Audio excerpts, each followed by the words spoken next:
Foi um projeto que começou bem pequenininho na garagem ali, com pouquíssima estrutura, poucos alunos. Então, ter visto toda essa evolução até chegar onde é hoje é muito legal. E, assim, é um sucesso gigantesco da Jane, que a gente tem que reconhecer todo esse trabalho dela, todo esse esforço que foi, vamos dizer assim, de muitos anos mesmo. E eu lembro que, naquele ano, era o cinquentenário do Colégio Militar. E eles estavam fazendo as comemorações, as festividades com relação aos 50 anos do Colégio Militar. E aí, minha mãe me convidou para que a gente fosse assistir a um concerto, né? Na verdade, era um evento bem grande, assim, no Palácio das Artes, que envolvia coral, envolvia banda. Então, a gente danças também. O Colégio Militar, ele fomenta muito esse lado cultural. Isso é bem legal também, é um aspecto muito massa. E eu vendo aquilo, sendo exposto a tudo aquela estrutura, né? Aquelas pessoas super talentosas, assim, que tinham mais ou menos a minha idade, praticamente, vendo que as pessoas que já, tocavam flauta, tocavam guitarra. E aí eu comentei com minha mãe e falei, mãe, eu acho que eu quero estudar no Colégio Militar. E aí a gente começou meio que esse projeto assim juntos, né? Fomos fazendo o cursinho acontecer ali. E é isso, eu lembro muito desse primeiro momento, assim, sabe? Eu lembro de ter visto uma pessoa tocando uma guitarra e falei assim, uau, que incrível, eu quero exatamente aprender aquilo. Eu tive experiência de banda no Colégio Militar também, não deu muito certo, talvez minha vocação não fosse exatamente a música, mas também a gente foi exposto a vários outros tipos de conteúdos, né? Eles fomentam muito a questão cultural e tudo mais, então a minha primeira memória é justamente essa, assim, de ter visto algo que foi muito grandioso, assim, na época, que eu achei muito legal, e de isso ter atiçado minha curiosidade para poder entrar nesse desafio que é se preparar para o Colégio Militar, né? Eu lembro que nesse inicinho, eu já nem podia mais fazer a prova do Colégio Militar, porque eu tinha tentado, não tinha passado, e nessa época que eu tinha tentado, minha mãe nem tinha cursinho nem nada, ela ainda era professora de uma escola particular. Mas eu lembro que mesmo assim eu assistia às aulas lá na garagem, e isso foi muito importante para eu melhorar muito o meu português e a matemática na escola. Mesmo eu estando uma série à frente, na época sexta série, era 7º ano agora, né? Eu já estava no 7º ano, mas mesmo assim foi muito importante assistir aquelas aulas, porque a base do Colégio Militar, ela é muito mais ampla do que só para aquela turma, só para 5ª série, né, para 6º ano. Então, mesmo já não podendo fazer a prova, eu ficava lá assistindo as aulas, interagindo e ficando com a turma que o Felipe, que estava preparando junto com o Felipe, e isso também me ajudou muito na escola. Acho que eu tenho uma memória parecida, porque o meu quarto com o do Felipe, ele tinha a janela direto para a garagem, onde a mamãe começou o cursinho, né? E eu lembro de como eu estudava à tarde, de já acordar com as aulas da minha mãe. E quando eu ficava no meu quarto, ela sempre estava dando aula, eu estava sempre escutando a voz dela, dando aula. E acho que isso me formou muito como professor que eu sou hoje. Eu acho que boa parte da minha infância eu estava dentro de uma sala de aula e isso foi muito especial. E acho que isso é muito importante também para os meus alunos hoje, que estão fazendo fora da curva, que eles também têm oportunidade de estar nesse ambiente. Que eles saem da escola e à tarde eles vão para o cursinho e eles são expostos a conteúdos que eles não teriam contato com eles se eles estivessem em outro lugar. Então, acho que tem uma formação de vida por trás disso que vai muito além do 1 ano, dos 2 anos que eles passam no fora da curva. Mas vai formando, quem sabe, uma mentalidade, um jeito de estar no mundo. E para mim isso foi muito importante.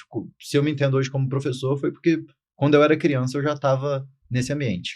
É interessante, a gente escuta muito pais dizendo que o projeto Colégio Militar foge do cotidiano deles. E muitos desistem no processo exatamente porque veem uma dificuldade muito grande de estudar. Isso não aconteceu lá em casa, muito pelo contrário. Vocês compraram a ideia, talvez até muito mais do que eu pudesse imaginar, né? Porque quando você falou mesmo daquela apresentação, eu não me lembrava mais disso, mas vocês criaram uma vontade tão grande de estar naquele lugar que foi muito mais fácil proceder com todo o processo de formação. Verdade.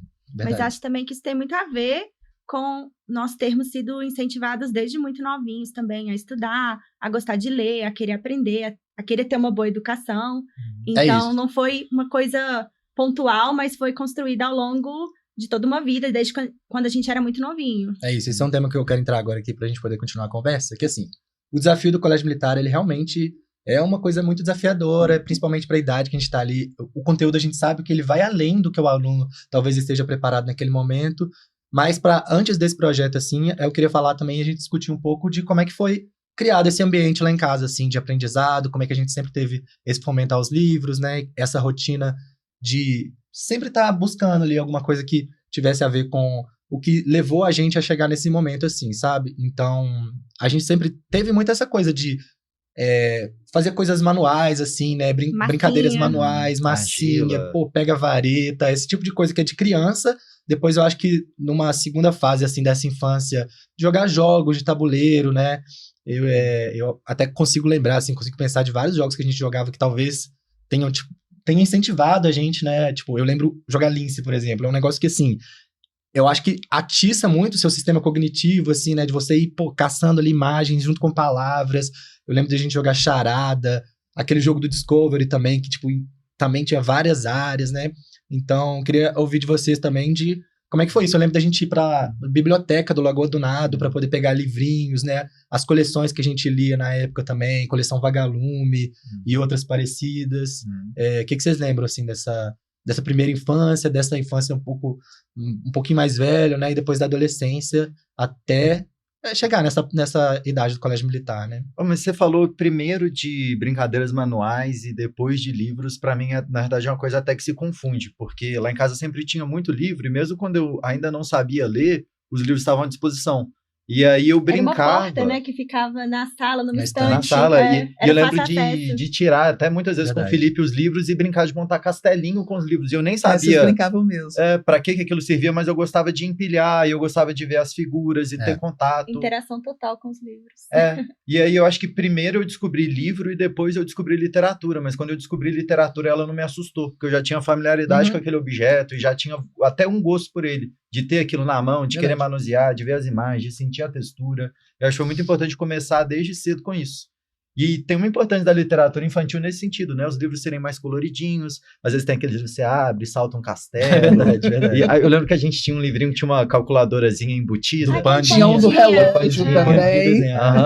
Tinha um com as imagens do bicho, que pareciam aquelas Vocês lembram fichas do de livro do telefone rato? antigas. Eu era obcecada pelo livro do rato e eu decorei ele antes de ler. E acho que o Felipe começou a aprender Mas a ele ler. não tinha palavras. Ele tinha o rato Tinha? na casa, o rato não sei aonde. Eu pensei em E eu outra. lembro que você começou a aprender o som, porque o Felipe leu com 3 anos de idade, Sim. o Felipe aprendeu a ler. Isso. Acho que muito, porque eu estava sendo alfabetizada e ele foi prestando atenção e aprendendo junto. E eu lembro que eu era obcecada por esse livrinho do rato, e tinha muitos outros. Eu lembro de vários livrinhos de literatura mesmo, que ficavam lá na sala, que a gente, igual o João Pedro falou, a gente tinha muito fácil acesso a eles.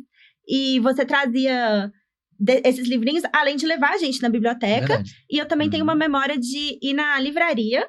E Verdade. Livraria do psicólogo e do educador.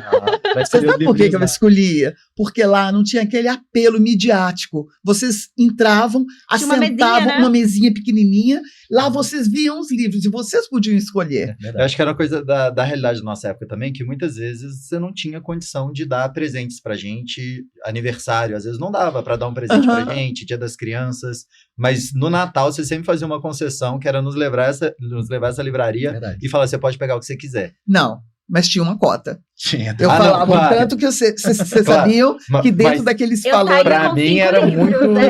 Pra mim era o momento em que no meu ano inteiro que eu poderia escolher o que eu quisesse e eu queria um livro. E eu acho que era um momento muito especial. E até bem pouco tempo a gente fazia isso, né?